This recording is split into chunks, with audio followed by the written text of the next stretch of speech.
everyone, today we will discuss about some new vocabularies by using mnemonic and memory based technique. So let's start with number 1. ये हमारा है motivation of the day, push beyond your limit. Okay, and जो first one है वो है erudite. Erudite का मतलब होता है स्कॉलर, बहुत ही विद्वान. तो ये है उदित. यहाँ से रिलेट कर लेंगे उदित.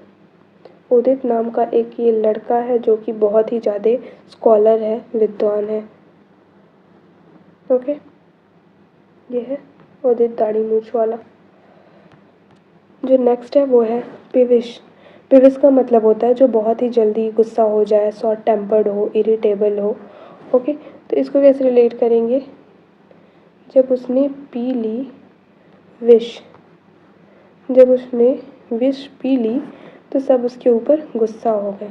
क्या हो गए? सारे उसके ऊपर गुस्सा हो गए. या फिर इसको ऐसे भी याद कर सकते हैं, जब भी वो पी के आता है तो सारे उसके ऊपर गुस्सा हो जाते हैं, शॉर्ट टेम्पर्ड हो जाते हैं. ओके, जो नेक्स्ट है वो है सरले. इसका मतलब होता है क्वारलसम. इसका मतलब भी होता है किसी से तुरंत चिड़चिड़ा हो जाना, किसी से झगड़ा कर लेना. इसको कैसे रिलेट करेंगे कि जो सरला आंटी हैं, सरला आंटी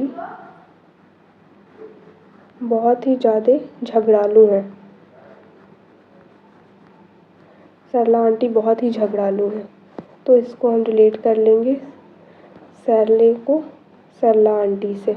ओके, जो नेक्स्ट है वो है टेंटामाउंट. टेंटामाउंट का मतलब होता है कोई भी चीज़ बहुत ही सिमिलर हो, एक दूसरे के बहुत ही क्लोज हो. ओके, देखने में. तो इसको हम रिलेट करेंगे.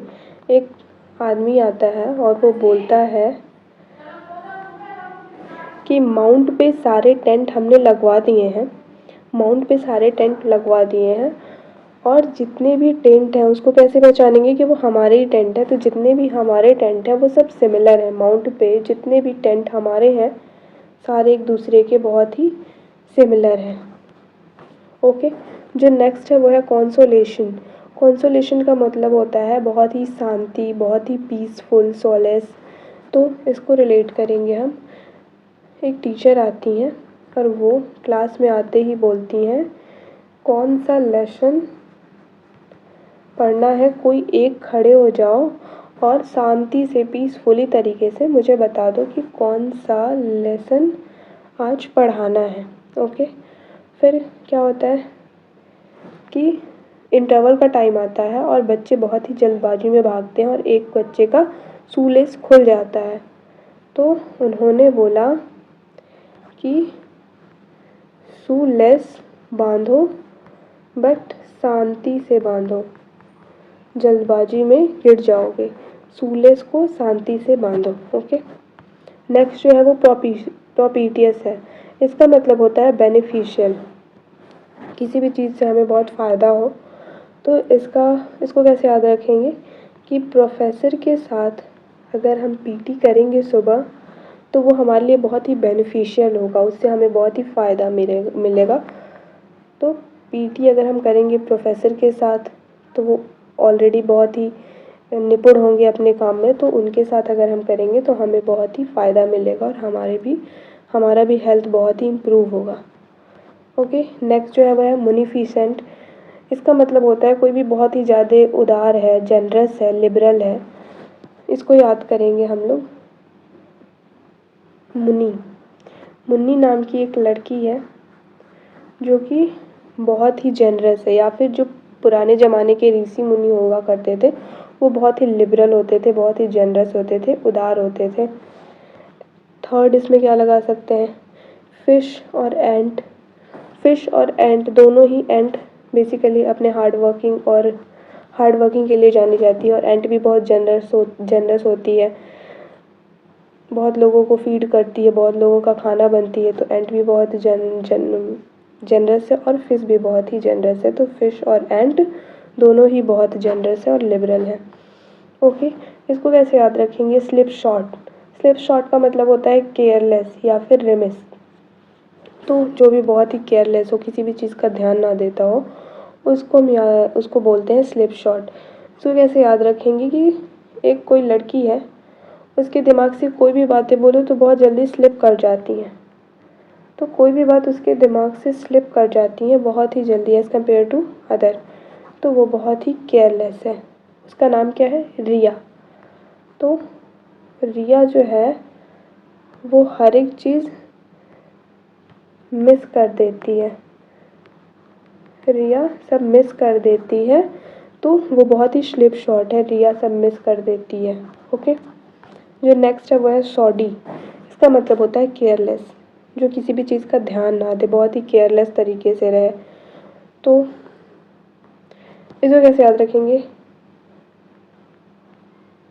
तारक मेहता का उल्टे चश्मा में जो सोडी होता है वो उतना ध्यान नहीं देता है, बहुत रेस्ट तरीके से गाड़ी चलाता है, हरी में गाड़ी चलाता है, बहुत ही केयरलेस तरीके से गाड़ी चलाता है। ओके, तो सोडी केयरलेस है। जो नेक्स्ट है वो है ऑब्स्टिनेट। इसका मतलब होता है स्टबॉर्न या फिर बहुत ही जो जिद्दी हो। इसको याद रखेंगे, पहले इसको देखते हैं। तो वो बॉर्न हुआ या जब से उसका जन्म हुआ तब से ही वो जिद्दी है। ये हो गया। इसको कैसे याद रखेंगे? इसको याद रखेंगे कि इसको याद रख सकते हैं, उप्स 3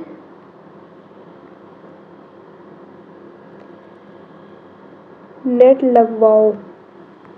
ओके, 3 नेट लगवाओ तभी मैं सोऊंगा वरना मैं नहीं सोऊंगा। इसीलिए इसे करके खड़ा है कि मुझे तो 3 नेट ही चाहिए, 3 नेट लगवा के दो मुझे तभी मैं सोऊंगा रात में वरना नहीं सोऊंगा। या फिर इसको ऐसे याद रख सकते हैं, एक है इसका रूट वर्ड, कहीं भी अगर टिन आए उसका मतलब ही होता है जिद्दी, स्टबॉर्न। ओके, तो टिन कहीं भी आएगा, TIN, उसका मतलब ही होता है जिद्दी। ओके, तो आज के लिए इतना ही रहने देते हैं और आगे के भी निमोनिक्स लगा करके हम वर्ड्स को याद करना कंटिन्यू रखेंगे।